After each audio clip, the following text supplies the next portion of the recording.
Alors, dans cette vidéo, on va découvrir le théorème de superposition. Ce théorème-là est utilisé lorsqu'on a plusieurs générateurs dans le même circuit. Alors, quel est le principe de ce théorème-là? Elle s'étale sur 3 étapes là. On va le voir sur un exercice, un exemple. Alors, on veut calculer ce I là. I là produit par les deux générateurs en même temps. Alors, étape 1, on éteint la source de tension ici. On a le choix de commencer par n'importe quelle source qu'on veut, quel générateur. Ici, j'ai choisi de travailler de éteindre. On éteint la source 1 qui est E. C'est-à-dire, c'est comme si E devient égal à 0.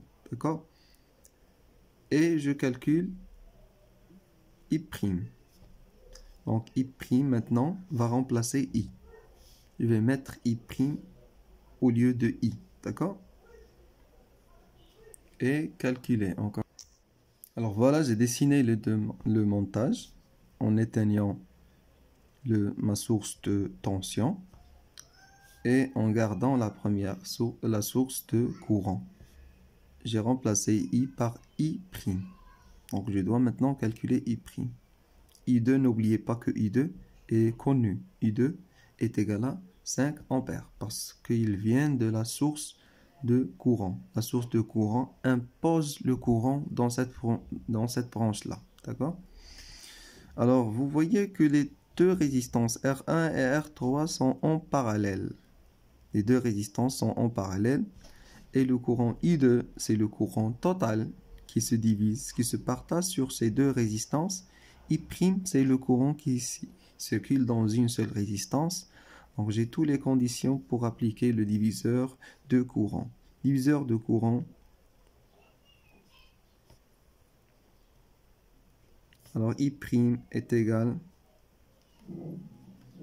à R1 sur R3 plus R1 multiplié par I2. Et j'ai tous les données qui vont me permettre de calculer mon I', puisque toutes les résistances sont égaux. Donc I, c'est égal à R sur 2R fois I2, c'est I2 sur 2, c'est 2,5 ampères. Ouais. Deuxième étape, c'est d'éteindre la source de courant et de garder la source de tension et de nommer ça I seconde. Alors j'ai éteint la source de courant, donc cette branche est ouverte maintenant, le courant ne circule plus ici. Une résistance qui n'est pas parcourue par un courant, c'est comme si elle n'existe plus, elle ne joue aucun rôle dans le circuit. J'ai remplacé I par I seconde parce que je suis dans l'étape 2, d'accord?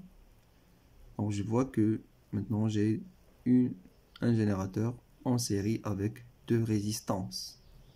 Donc I', I seconde est égal à I1 sûrement parce qu'il y a un seul courant qui circule dans cette branche-là.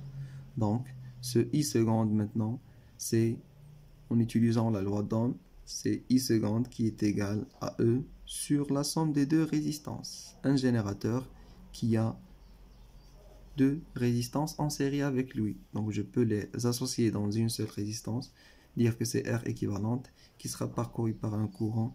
Donc ce courant-là, c'est E sur R1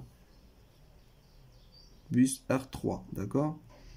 Alors les valeurs, c'est 40 ohms ici. Ici c'est volts.